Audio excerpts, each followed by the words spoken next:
This website makes learning so easy. I found all my resources here.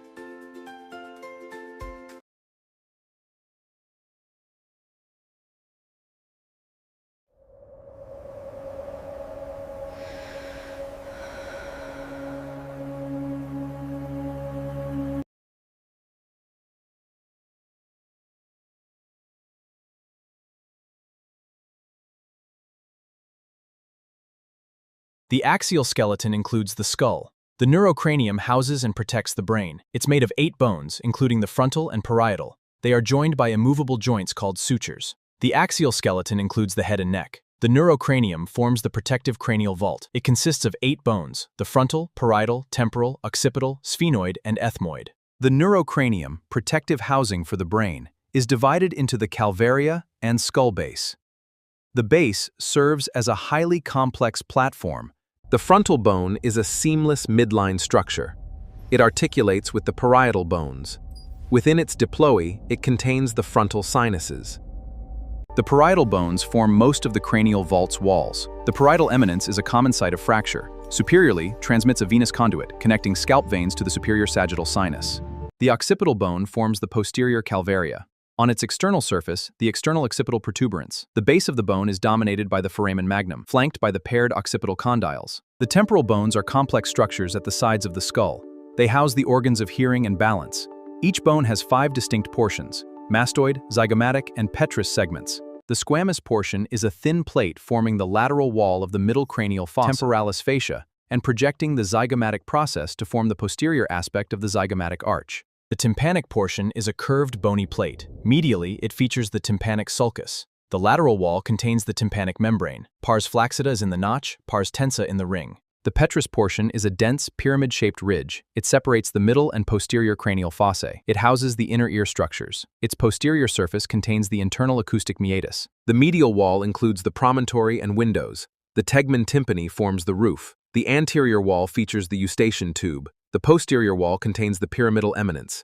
The mastoid process serves for muscle attachment. Deep to Masuin's triangle is the mastoid antrum. Projecting inferiorly is the styloid process. Elongation beyond 3 centimeters can cause Eagle's syndrome. The sphenoid bone is a butterfly-shaped structure at the center of the cranial base. The superior surface of the body features the sella turcica.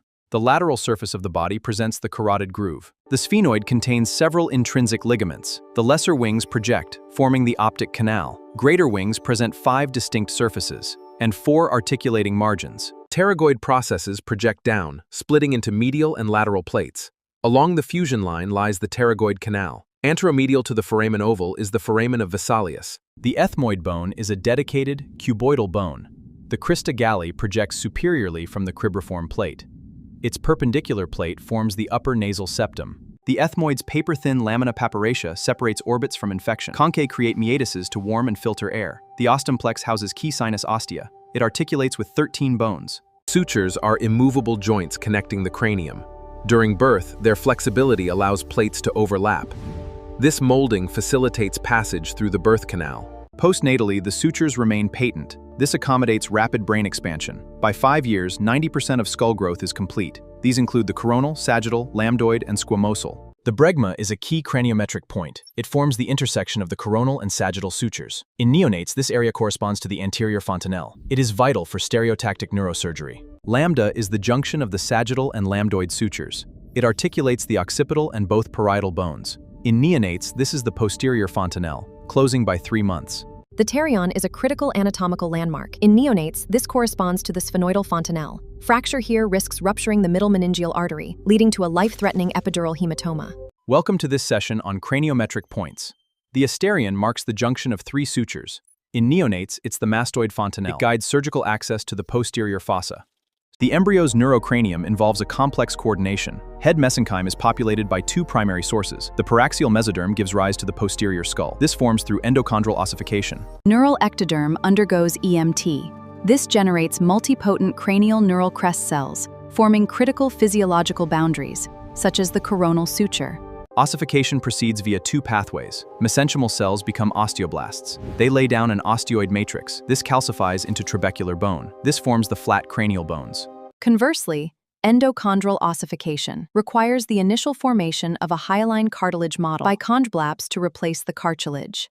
This cartilage model undergoes the neurocranium forms. It has dual origins. The frontal bone comes from cranial neural crest cells, parietal and from paraxial mesoderm. All of these undergo intramembranous ossification. The basioccipital forms from the paraxial mesoderm. The sphenoid bone rises from the cranial neural crest. The ethmoid also has a neural crest origin. All of these undergo endochondral ossification. The spheno-occipital synchondrosis is a critical growth center of the cranial base. Its predictable closure makes it a reliable indicator for age estimation in forensic anthropology. Stage 1 is completely open, presenting an uninterrupted gap. In males, the mean age is 11.5 years. In females, it is 10.7. Stage 2 is marked by the initiation of bony bridging. This results in the closure of only the superior border. This occurs at approximately 14 years in males and 12.7 years in females. Stage 3 is a transitional adolescent stage. The superior half is completely consolidated.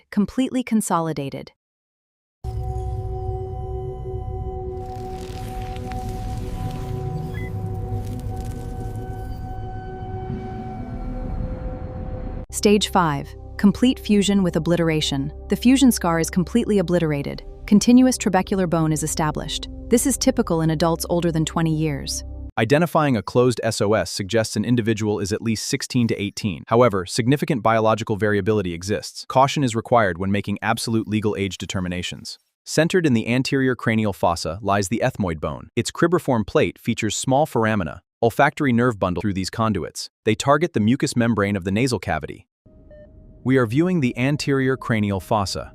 The foramen cecum lies anterior to the crista galli. It transmits emissary veins to the nasal cavity.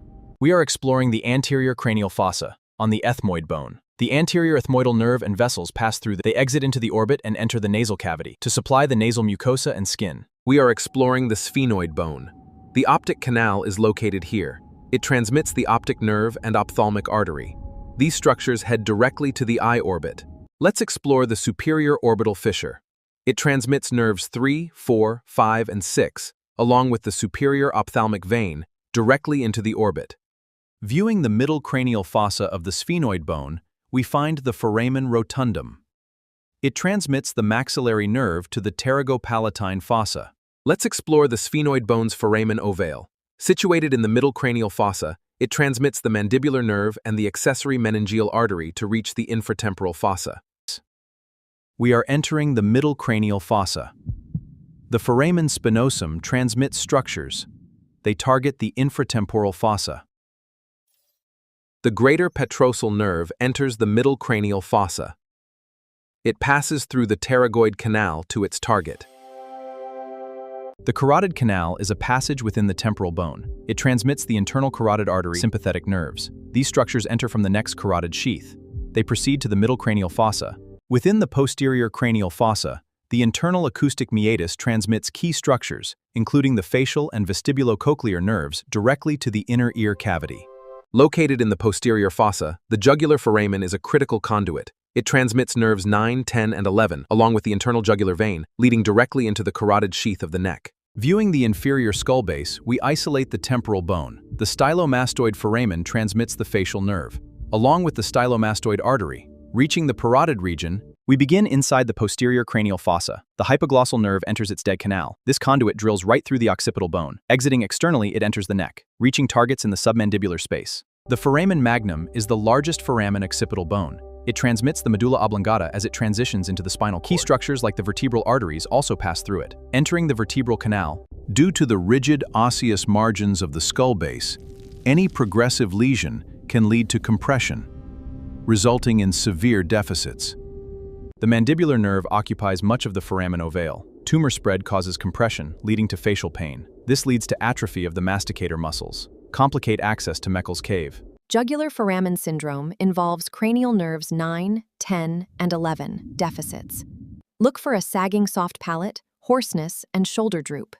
In Eagle's syndrome, the styloid process elongates. It compresses the glossopharyngeal and carotid artery. This causes persistent throat pain and dysphagia. Pain is often aggravated by turning the head.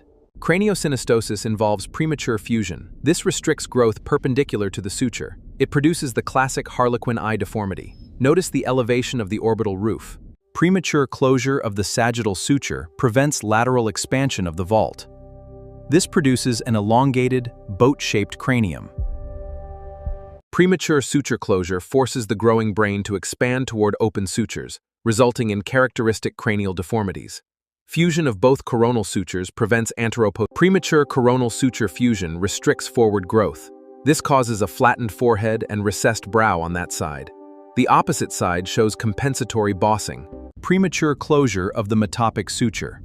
This forces the brain to expand forward, resulting in a pointed forehead and close-set eyes. Premature suture closure forces the brain to expand toward open sutures, causing asymmetrical flattening of the occiput, an anterior shift of the ear, and a compensatory bulge of the mastoid process.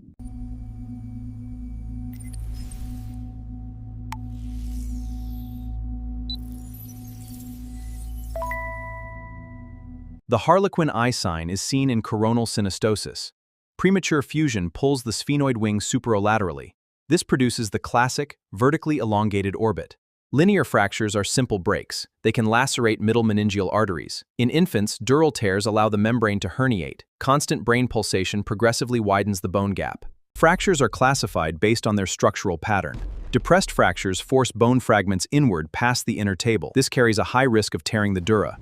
A rare variant affects only fractures are classified based on their structural pattern. Diastatic fractures run along suture lines, causing them to widen. Serious injuries involve breaks in the skull base. Look for raccoon eyes or CSF leakage. Battle's sign indicates blood pooling. Nasal tubes are contraindicated.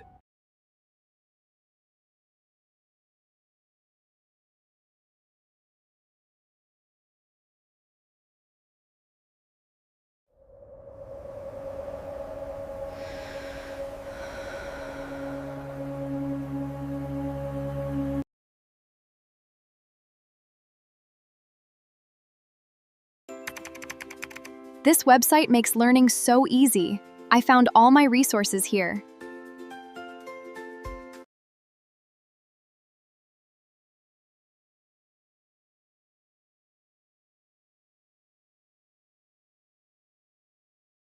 Noir Plasma Chrome Bleed.